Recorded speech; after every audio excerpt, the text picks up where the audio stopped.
Here we go, coming up at the Gobbler Theater in Johnson Creek on Friday, August 19th, the exciting Clare Dunn, and she's here right now. How's it going, Clare? Hey, we're doing pretty good. How about you? I'm doing terrific, and it's so great to talk to you. You know, where the Gobbler is, it used to be a turkey farm. Did you know that?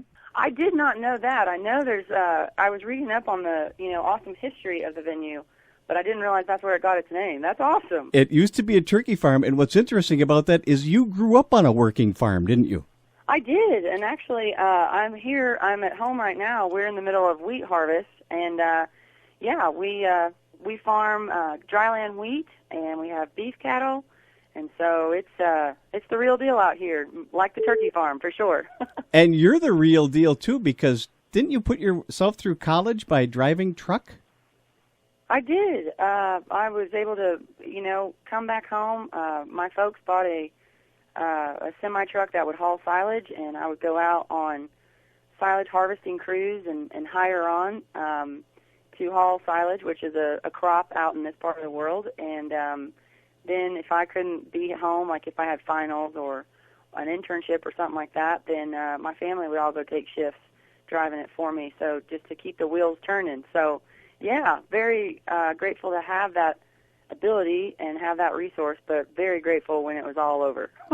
Well, obviously instilled a great work ethic in you. When I look at some of your stuff, you actually write the song, play the song, sing the song, and even provide background vocals on a song. Yes. I was very fortunate that my record company allowed me to produce my album, and with that, I got to, play guitar and all those things you mentioned, and just really have a full hand in making my music. And something that's, very rare for not only a new artist, but a girl for sure. So I was just very grateful to get to do that, and I love it. I love to just hole up in a studio and sit around and tinker and, come up with sounds and parts and all that good stuff. So it's what I've dreamed of my whole life, so getting to do it is just a dream come true. Well, it's absolutely mesmerizing to me to listen to the song Move On. Thank you so much. I appreciate that. That was a fun one for sure, and I love to play that one live, and people really seem to hang on to that one and dance, and I love to see that. Well, I was going to ask you if you have any favorite songs. I think, they're all my favorites. It's hard to really kind of separate yourself from them enough to pick one, but my current single that's out is Tuxedo, and that's really, it's one of my top favorites, right now. It's one of my favorites to play live for sure, and just to see the crowd response on that song has been amazing, and what that song is doing for me has just been so amazing to see and witness, and people connecting with it, and girls sending me pictures or Snapchats or videos of their tuxedo men, and guys sending pictures being like, I'm a tuxedo man, so it's really great to see the response for that. So that's probably my favorite right now. Well, growing up a farm girl, who were some of your influences growing up? Oh, man. A lot of my influences came from driving tractor. And and what I mean by that was out here in this part of the world, when you're driving a tractor, all you have is a radio. And out here you could either tune in a country station or a rock and roll station.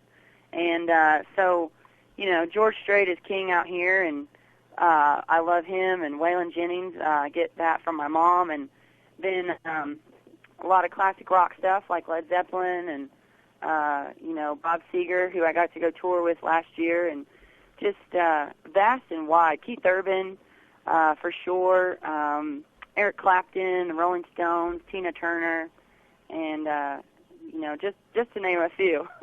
Well, I'm an old rock and roller from way back when, so when I saw that you opened for Bob Seger, what was that like?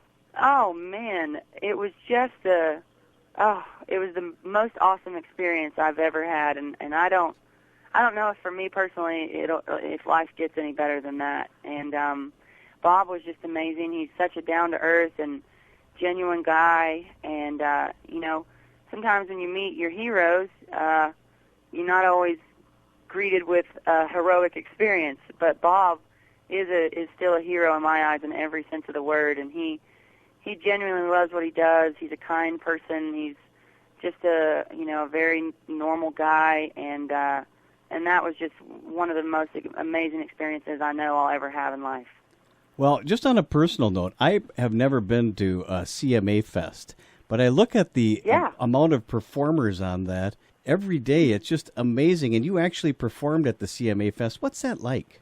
Oh, it's the pinnacle. The Country Music Association and that festival are just, they're huge. And I actually used to volunteer as a media volunteer when I first moved to town to try to, see what it was all about, because we didn't get to go to stuff like that growing up. And so I volunteered, and I watched all these artists perform every day and every night, and just dreamed about the chance that I could get to do it as well. And so it was just an amazing experience to get to be a part of it and to go meet the fans. That's what CMA Fest is all about. It's about the fans having full access to the artists. And I love to meet people, and just getting to meet all the people that I got to meet, during the fest it just blew my mind, and I'm just so grateful to get to be a part of it.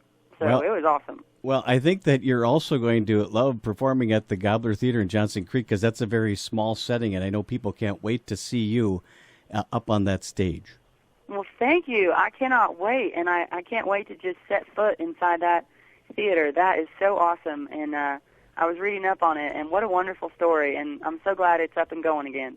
We are too, and we're so thankful that you're coming to Wisconsin on August the 19th. Clare Dunn coming to the Gobbler Theater.